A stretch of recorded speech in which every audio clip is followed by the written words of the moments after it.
Chào các bạn, có lẽ khi lướt TikTok hoặc một số trang mạng khác thì các bạn sẽ thấy một số video có liên quan đến Umbrella và một vài hình ảnh có sự xuất hiện của vaccine, virus và zombie.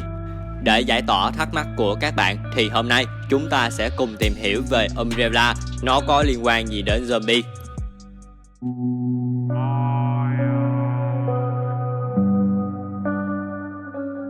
Umbrella có tên đầy đủ là Umbrella Corporation. Nó là một tập đoàn hư cấu xuất hiện trong bộ game kinh dị sống sót Resident Evil. Resident Evil là một bộ game gồm 8 phần do hai nhà xuất bản người Nhật đã tạo ra và được phát hành vào năm 1996. Trong 8 phần của bộ game Resident Evil đều có sự xuất hiện của tập đoàn Umbrella. Hơn thế nữa, khi trò chơi này được chuyển thể thành tác phẩm điện ảnh, tập đoàn Umbrella tiếp tục xuất hiện trong 6 tập phim. Trong game Resident Evil, tập đoàn Umbrella được biết đến như là một tổ chức, một tập đoàn phát triển các sản phẩm mỹ phẩm, sản xuất hàng tiêu dùng cho người dân và phát triển các sản phẩm sinh học như là công nghệ sinh học, dược phẩm, thiết bị y khoa, an ninh bảo mật, vân vân. Bên cạnh đó, Umbrella cũng phát triển các điệp vụ bí mật liên quan đến công nghệ gen ứng dụng và đặc biệt, tập đoàn này còn tập trung vào việc chế tạo vũ khí sinh học. Vũ khí sinh học là một loại vũ khí dựa trên các loại virus và vi khuẩn tạo nên một loại dịch bệnh khủng khiếp lên con người. Qua đó, tổ chức Umbrella đã chế tạo ra một loại vũ khí sinh học gây ra bởi một loại virus mang tên T-virus. Virus này đã gây ra căn bệnh zombie cho loài người. Cụ thể hơn, Umbrella được thành lập vào năm 1968 bởi bá tước Benzer cùng với tiến sĩ Marcus và ngài bá tước Edward. Nhưng sau đó không lâu, bá tước Edward mất và bá tước Benzer tiếp tục công việc điều hành công ty thêm 30 năm nữa. Trong thời gian đó, bá tước Benzer đã sắp xếp cho tiến sĩ Marcus điều hành khu nhà máy ở trong tổ chức. Sau đó, Umbrella tiến hành nghiên cứu T-virus cho mục đích chế tạo vũ khí sinh học.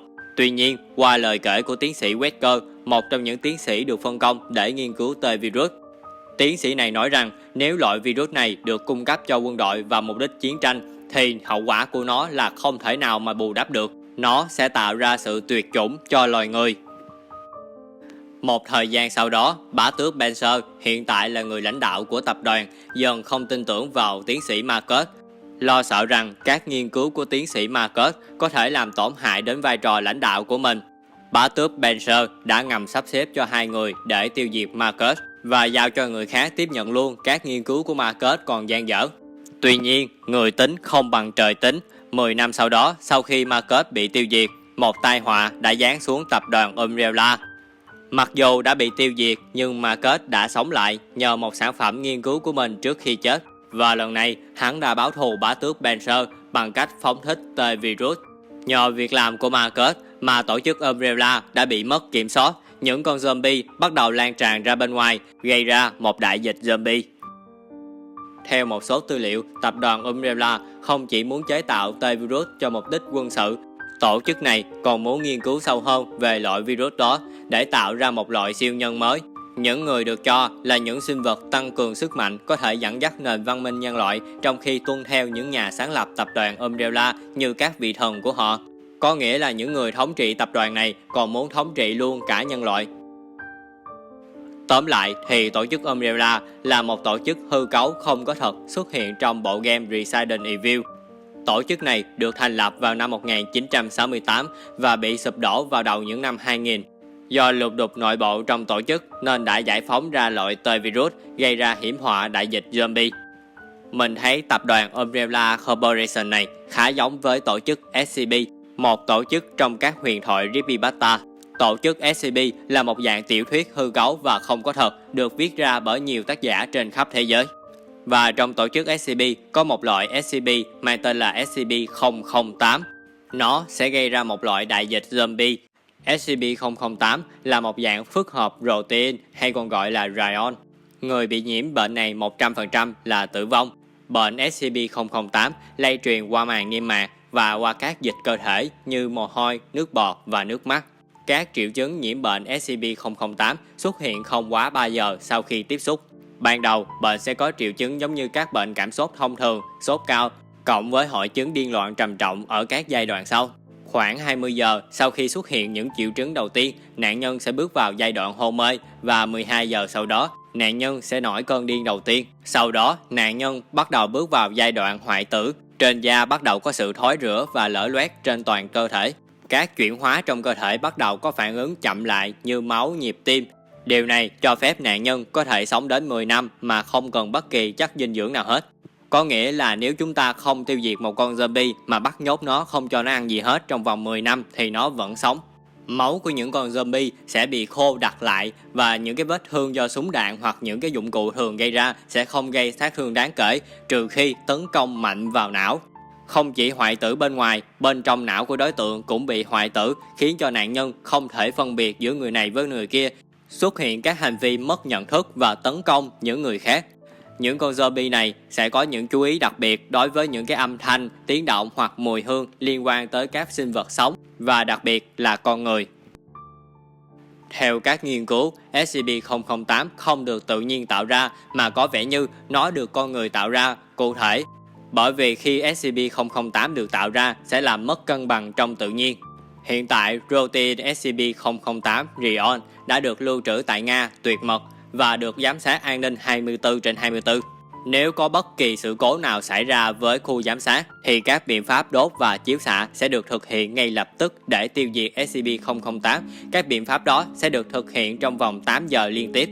Và nếu có xuất hiện sự cố thì toàn bộ cơ sở sẽ bị tiêu diệt ngay lập tức, bao gồm tất cả những người ở trong cơ sở. Hiện tại chỉ có SCP-500 mới có thể điều trị được căn bệnh SCP-008. SCP-500 là một dạng tiên dược trị được bách bệnh. Cho dù người bị nhiễm SCP-008 đã đi tới giai đoạn cuối cùng rồi thì SCP-500 vẫn có thể chữa được. Nhưng số lượng của SCP-500 là giới hạn, chỉ có vài chục viên thôi. Hiện tại thì tổ chức đang nghiên cứu cách để tạo ra thêm SCP-500 nhưng đến bây giờ vẫn chưa được.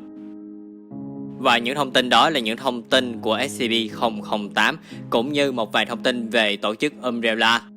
Tuy đó chỉ là những tiểu thuyết, những câu chuyện hư cấu, nhưng căn bệnh zombie này thật sự là mối lo ngại cho nhân loại trong tương lai. Nếu thật sự xảy ra trên trái đất, virus này sẽ gây ra sự tuyệt chủng cho toàn nhân loại chỉ trong vòng 6 tháng. Các nhà khoa học nghiên cứu rằng nếu mỗi virus tìm ra một người mỗi ngày và khả năng lây nhiễm là 90% thì chỉ trong vòng 100 ngày loài người sẽ tuyệt chủng và thế giới sẽ còn duy nhất 273 người sống sót. Và đó chỉ là thuật toán của các nhà khoa học tính toán ra thôi. Nhưng trên thực tế sẽ có một sự thay đổi nhỏ vì con người cũng có khả năng tấn công lại các zombie, vì vậy khả năng người sống sót sẽ có thể cao hơn một chút. Theo các nghiên cứu thực tế của các nhà khoa học thì tuổi thọ của các con zombie này chỉ lên tới 20 ngày thôi, chứ không vượt quá 10 năm như trong tổ chức SCP. Và sau 20 ngày, các con zombie cũng có thể chết đói hoặc là chết khát. Vào năm 2018, có một căn bệnh bỗng nhiên hot hòn hò trên khắp thế giới. Căn bệnh này khá giống với căn bệnh zombie nhưng nó lại xảy ra ở hươu. Căn bệnh có tên là suy mòn mãn tính, còn có tên gọi khác là hươu zombie, đã xuất hiện ở 22 tiểu bang ở Mỹ và 2 tỉnh của Canada. Theo đó, căn bệnh này sẽ tấn công vào não, cột sống và mô trong cơ thể của loài hươu, nai hay là nai xương tấm, vân vân, khiến chúng giảm cân nhanh chóng, thiếu hợp tác và thậm chí trở nên hung dữ, gây hấn với loài động vật trước khi chết. Bên cạnh đó, cái tên bệnh hươu zombie bắt nguồn từ dấu hiệu đặc trưng của bệnh như ánh mắt lờ đờ, xương sườn bị lộ ra ngoài, toàn cơ thể như bị phân hủy. Được biết, bệnh suy mòn mãn tính lần đầu tiên được phát hiện cách đây 50 năm trước tại Colorado. Nó bùng phát ở cả thú hoang dã lẫn thú chăn nuôi và để lại những hậu quả kinh khủng sau khi nhiễm bệnh. Thậm chí, một sinh vật có thể mất nhiều năm để bắt đầu xuất hiện những triệu chứng đầu tiên. Các chuyên gia đang rất cố gắng nghiên cứu nhằm hiểu rõ hơn về căn bệnh suy mòn mãn tính này, trong đó bao gồm khả năng tiến hóa của chúng.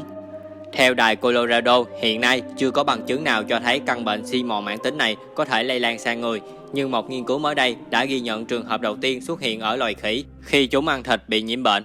Điều này làm dấy lên lo ngại về khả năng lây lan sang người, dù chưa có bằng chứng nào cho thấy điều đó, ngay cả khi ăn thịt nhiễm bệnh.